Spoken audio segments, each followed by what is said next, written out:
Hey everybody! So this is just for Patreon donors. So keep it quiet. I don't need all my tricks of the trade getting out. But this is what the session looks like. It's not super complicated looking on the surface, besides the intro. And so this is what I started with. And basically, I went through all 7 shows. By the way, I did one in Chicago, but we didn't actually play this tune because we didn't have an opener.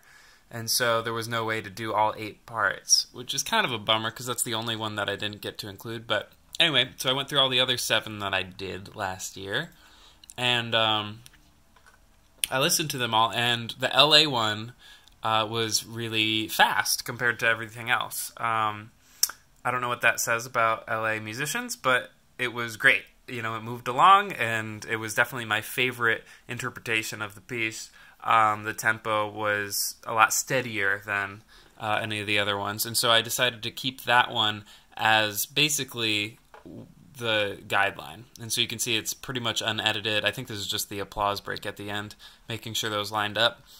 So pretty much unedited, really unedited for time, and then everything else is going to that. And so at the beginning, the way I did that, because it's these long phrases and I'm cutting it down, you can speed it up, but it gets warbly, is how I would call it, which is what I did with the rest of them. But at the beginning, I basically just chopped them up. And so if we solo it, we hear the intro. So that's LA. And then we go to, let me turn off some of the effects on it, because we also have some EQ to make them sound a little bit more similar to each other, some compressing, and some reverb. So without any of this is what I started with.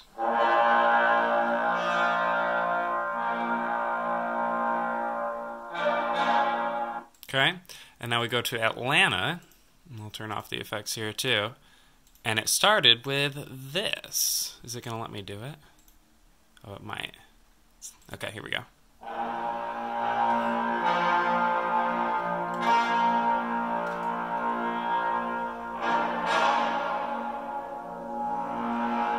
And so together they sound like this.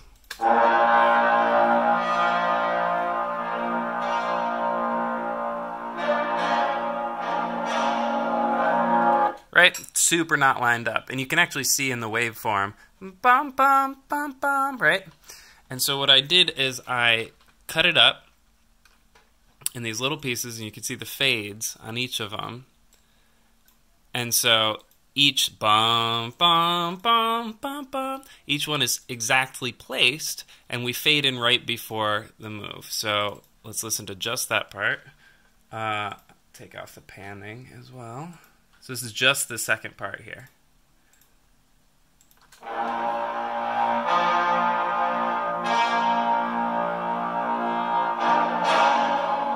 Right? And so we're not speeding up the audio at all. We're just cutting it a million times, right? And we can see, here's the New York City one. Same thing. Let me take off the panning there, too. Let me just take off the panning on everybody. I don't have to do that. All right, so just New York City. Sounds like this.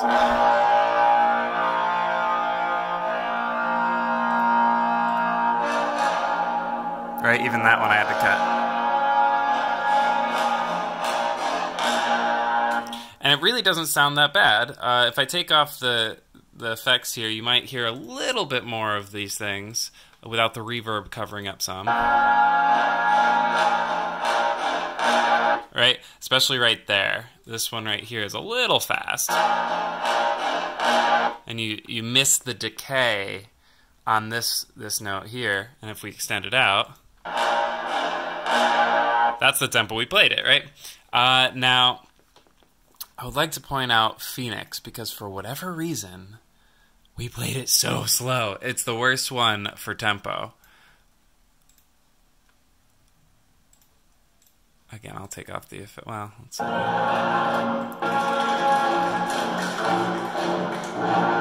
Right? It was like that the whole time. Super boomy because we had a tuba player and all that. But when we got into Jingle Bells and stuff, oh my gosh. I think this will work if we just go. And they clapped along too, which is always a problem, but that wasn't even the issue.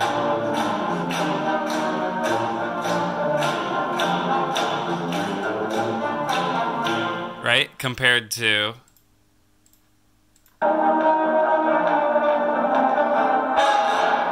3, 4, 1, 2, 3, and Phoenix again. 1, 2, 3, 4, 1, 2, 3.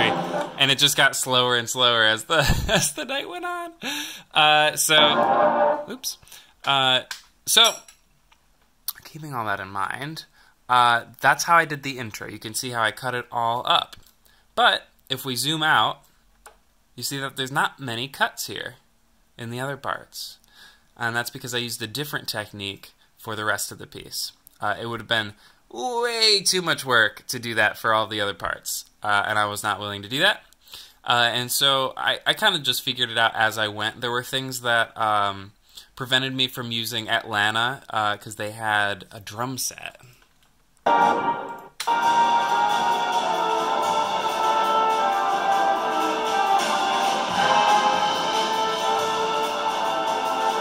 And I really wanted it to work. If I had to do it over again, I would probably map the end when the drum set comes in to Atlanta, so I could use that track and use the drum set for more of it. But I was already into it too far. So here's how this works. And I just kind of added them in order of what I thought worked. You actually hear the Phoenix in the recording before you see it, because the tuba comes in here and it sounds real great on... Really love that part. Bum, bum, bum, bum, bum, bum. Adds a lot to the arrangement. So, anyway, but again, the Phoenix one is so slow. Here, I wonder if I could even show you that part. It's just so funny how different that one is.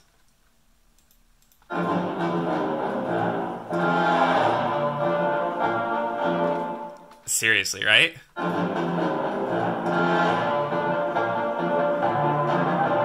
Crazy. So, yeah, that one, if you watch the video closely, anytime Phoenix is on the screen, we're sped up like crazy because of that. The other ones are close enough where it's not super noticeable, I don't think. Maybe Philadelphia at the end, it's kind of noticeable, especially because the ones with conductors, it's a little more obvious. But anyway, here's how I did it.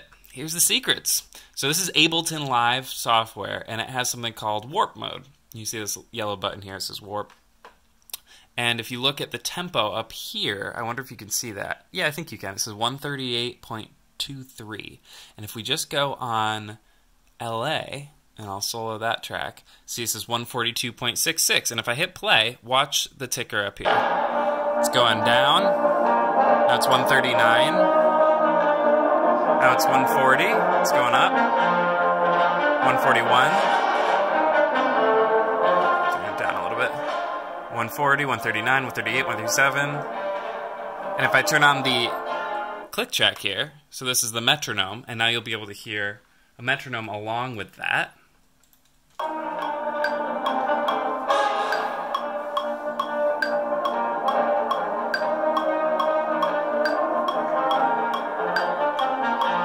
Right? And it's lining up exactly with it. Well, that did not happen on its own.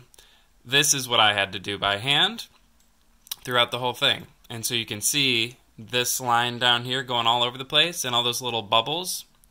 Those are tempo markers.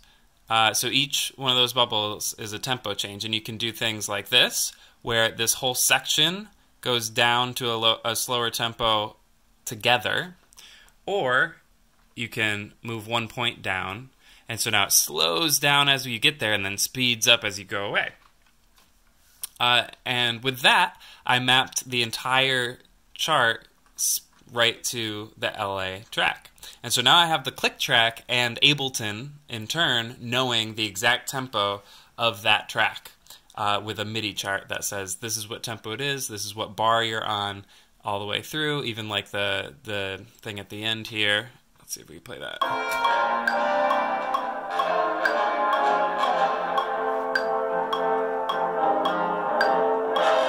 Right? So, once we had that, that's really they're all kind of hard bits. They're all super time consuming. So the first step is to map it out to that. So there's two ways to do this. One is to, again, cut it up like I did at the intro. The other way is to map it out and then warp the audio. Now, the thing about warping audio is it sounds really weird if you make it slower. It's still a little noticeable if you're just doing one part, but all of these mixed together, especially with LA being the framework and not being warped at all, that allows these other things to just kind of be, especially with the reverb and effects put on, not super noticeable. I mean, they're noticeable to me, but that's because I worked on it a ton. Now, you can with, I should just note, with this technique, you can actually make things longer, and that would be by taking something like this, solo that, turn off the metronome. So let's say I want that to be double as long. I'll copy it, paste it over here, and just kind of fade them together. And you'll hear a little warble here. Okay, or you won't because I'm great at my job, right? And so you can actually fade these things together. Sometimes you'll hear this kind of wah, and what you actually have to do to fix that is dive all the way in. This is an advanced technique that I don't know why I'm telling you, but I bet it'll be interesting to watch. So if you dive all the way in, especially if this is one trombone part, like if I'm editing my own stuff, a lot of people wonder how I get this stuff to line up perfectly. Look right here. You see this little skip where it comes together, where this line does not match up with this one? That's the waveform. And you can see down here, there's this nice sine wave, whoop, whoop, right? Goes up and down, up and down. That's what sound waves do. And if we move this, you can actually find a place where they do match up. And once you've found that, you can actually fade them right about there. Okay, you can actually fade them. I usually do in one of the valleys, so peaks and valleys. I usually do it in the valley, and then it should be pretty unnoticeable. And so if you hear this little click, which often you will, especially if I'll screw it up just for the sake of hearing it. Turn off some effects on it. And then we'll get into the nitty-gritty of how I actually did the rest of the tune. So I don't know if you hear it. There's this click right there at the cut. I hope you can hear it. And click. There's a little audible like K sound. And that is what we try to get rid of by doing that technique. All right. So just because we're using the cut-up technique does not mean you only have to make it shorter. You can actually make those longer too. I often use that technique in my stuff. I rarely use the technique that I'm going to show you over here with my quartets and my solo stuff. But that's because I don't have to. I record to a click track. I record to, some sort of something that I'm listening to keep tempo. And so usually I'll just fix little minor details with this kind of thing, and I won't actually have to do something like this. Something like this is, I only use this to fix audio that I can't go back and re-record because it's a lot more complicated. I don't know if it's more complicated. It's more time consuming to do this than to just re-record a part. So I only do this if like I don't have a choice, because obviously I can't go back and re-record like Phoenix, So here's what it looks like. So we have the click track all mapped out, right? Wow, that's louder than I wanted it to be.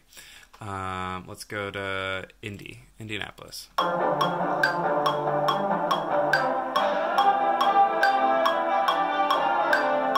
I should have put a 2/4 bar in there, so now it's kind of backwards, but you get the idea.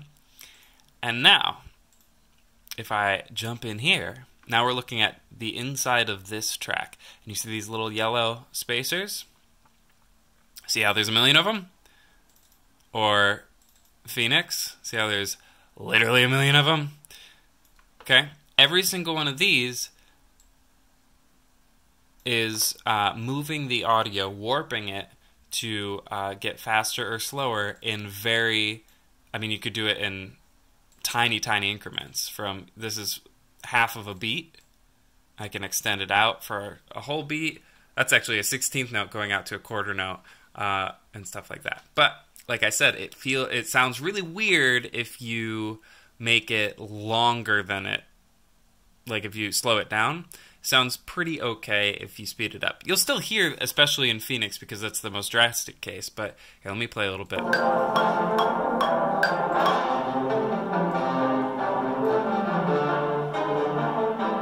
So I'm lining up all of these. Now, it does do this. It tries to do this. If you right-click and say warp from here or warp here at certain tempos and stuff, it will try to match this up to the grid.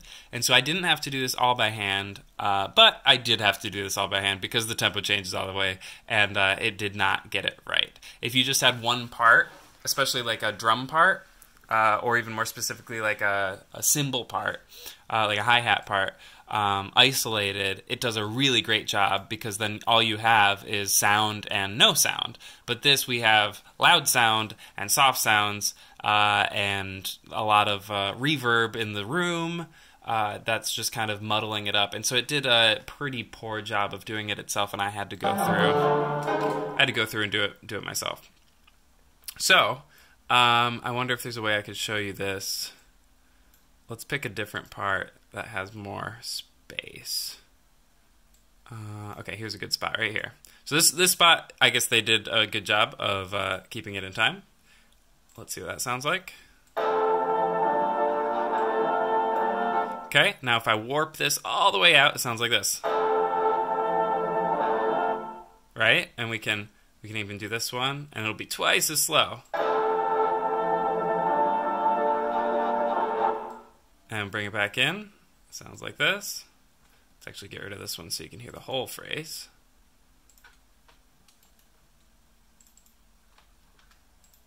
What did I do? Okay.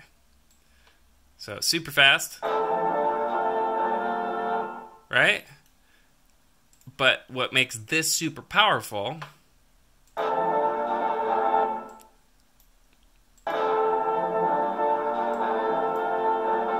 is not that you can speed it up and slow it down as you wish. Now, the really cool thing is that if you speed this up, it slows that down between the next one. And so you're keeping time as you go. What makes this super powerful is if I click this and I know that this is the downbeat, I can literally see here that this is bar 37 and this is the downbeat, and I can lock it in right there. And I don't have to worry about like matching it up to the other parts. I just have to match it up to the grid because I've made sure that the grid perfectly matches up to that by setting my tempo. So I did that with all the tracks. Some were harder than others. And as I was going, I was picking which parts would come in and where, a little bit based on, really just based on which ones worked already. Let me make sure I undo all the stuff I just did. Like Nashville had a pretty similar tempo to LA, especially at that part, and so that worked really well. And Phoenix was hidden by the time it came in by the other parts, and of course Atlanta, I wanted the drums at the end, just so that would work. Philly is crazy because that was Trombone Christmas, so there's a ton of people, and I didn't want to add that one too soon because, you know, there's it would cover up everything else. But yeah, so you guys were asking if this was really all the parts, but yeah, it is. At the beginning is everybody, and then as you see them, again, a little bit fudged with Phoenix, it comes in a little earlier than you see it, but you are hearing them as they come in, and LA is all the way through, so just like it's on screen all the way through, you really are hearing them in real time. So that's the secret to the madness of all of the time that was put in on this one. Of course, the video after the fact, so once I finished the audio editing, it was time to actually start all over and match up the video to it. And so I took a screenshot of this, and I took a screenshot of this. I did all sorts of edits now. Okay, so the panning, just to make sure that if there's something on the left side of your screen, you're hearing it out of your left ear, that kind of stuff. And a screenshot of this, it actually was the condensed version, just so I knew which parts were coming in and where. So I could see pretty easily, like, okay, LA comes in, then Nashville, then Phoenix, Indy, New York, Philly, Atlanta, and kind of where that happens, and get pretty close. The ones with conductors, I had to edit a lot more than the ones without, because the ones without are not super noticeable if they don't line up. Yeah, even that is a pretty interesting process of just pushing and pulling. It looks a lot like this, except it's a video where I'm like making something slower and then faster, or faster and then slower. And with the video, that you'll see the conductor speed up a little bit and then slow down a little bit, and hopefully it matches to this. What would be great is if I could figure out a way to export this MIDI. I know you can do it, but export the MIDI tempo and then actually apply that to the video. That would be pretty cool. But anyway, by hand for now. If you have any other questions about this, I know this was like a long, crazy behind-the-scenes video, but you guys were asking for it, so I figured I'd show you. But yeah, if you have any other questions, just ask. If you want me to do this with any other videos, I would be happy to. I don't like putting this stuff out there in the public eye as much, just because it's more fun for me to go kind of off the radar for a while. Like this one, literally, I recorded a year ago. And it's easy for me to make videos like this and show like behind the scenes process. But I think it's more fun to just kind of be like nothing, and then all of a sudden, here's an epic video, like the Bohemian Rhapsody one, or even our project with the Patreon donors. It's like, I think there's something to be said for, quietly doing a ton of work and then releasing something that is great, rather than hyping it forever beforehand. And kind of giving away all what's going to happen, like the trailers that give away a lot of the plot points of the movie. I like just working on something for a long time and then putting it out. But after the fact, I'm more than happy to show you guys. So if you have any other videos you want me to do this with, just let me know. In the future, same thing. I have some exciting news for what we're going to be doing in 2019 that I will probably talk about, I guess, next week. I don't know. I haven't thought about that yet. But until then, have a great day.